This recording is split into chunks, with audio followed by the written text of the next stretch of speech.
Hello मेरे प्यारे बच्चों आपको कभी नहीं बोलना पड़ेगा किसी को सॉरी अगर आपने सुनी कोई स्टोरी। आज मैं आपके लिए लेके आई हूँ एक और नई कहानी, अच्छा दोस्त। बच्चों, अगर आपको मेरी कहानी अच्छी लगती है तो प्लीज़ आप इन्हें लाइक करें, सब्सक्राइब करें और शेयर करें।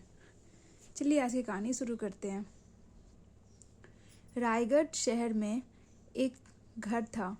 घर में 3 लोग रहते थे, माता पिता और एक बच्चा। बच्चे का नाम बबलू था। बबलू के घर के सामने एक बहुत बड़ा बगीचा था। बगीचे में आम का एक पेड़ भी था। पेड़ पर कई सारी गिलहरियाँ रहती थीं। बबलू उन गिलहरियों को हमेशा देखता रहता। उनकी माँ बोलती कि तुम बाहर जाओ ना, बाहर जाके खेलोगे तभी तो तुम्हारे दोस्त बनेंगे। लेकिन बबलू थोड़ा सा शर्मीला था। वो जल्दी किसी से बातें नहीं करता था, पर वो गिलहरियों को देख के बहुत खुश होता था। एक बार की बात है, बबलू अपने घर के बाहर बगीचे में आया। उसने गिलहरियों का झुंड देखा। वह भी उनके पीछे पीछे दौड़ता फिरता था। गिलहरियों की एक झुंड से कि एक गिलहरी से बबलू की दोस्ती हो गई थी। उसका नाम गिल्लू गिलहरी था। अब तो वह दोनों हमेशा साथ बैठ के बातें करते थे। गिल्लू को मूंगफली बहुत पसंद थी। बबलू रोज पेड़ के आसपास कुछ मूंगफलियां बिखेर देता था।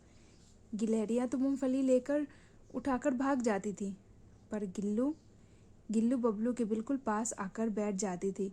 फिर वह अपने दोनों हाथों से मूंगफली को उठाकर कुतर कुतर कर खाती थी। गिल्लू जब छोटी छोटी और भोली आँखों से बबलू को देखती तो उसे बहुत हंसी आती थी। गिल्लू के साथ बैठना, बातें करना बबलू को बहुत अच्छा लगता था। बरसात का मौसम आया। ठंडी ठंडी हवा चल रही थी। बबलू बगीचे में बैठा पेड़ पर लगे आमों को देख रहा था। वह उदास था।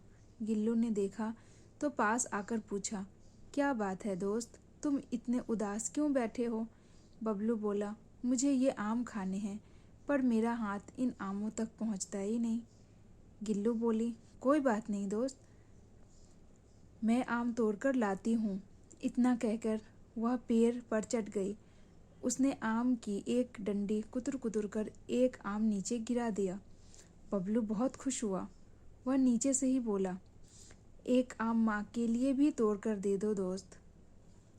गिल्लू बोली, अच्छा रुको। और वह और सबसे ऊपर की डाली पर चढ़ गई और उसने फिर से एक डाली को कुतर कुतर कर 4 आम और नीचे गिरा दिए।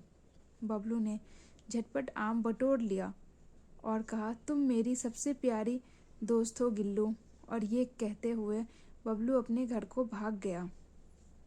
शिक्षा, अगर हम प्यार करेंगे तो जीव जंतु या कोई भी जानवर भी हमसे प्यार करेंगे और वो भी हमसे दोस्ती करेंगे। एक जानवर गिल्लू और एक बच्चा बबलू, इन दोनों ने एक दूसरे को प्यार दिया और दोस्ती हो गई। दोनों ने एक दूसरे की मदद की। बबलू उसे मूंगफलियाँ खिलाता था और वो उसे आम तोड़ के देती थी। तो बच्चों, हमें सबसे प्यार करना चाहिए और सबसे दोस्ती करनी चाहिए। मेरे चैनल को प्लीज़ लाइक करिएगा, सब्सक्राइब करिएगा और शेयर करिएगा। बाय बाय मेरे बच्चों।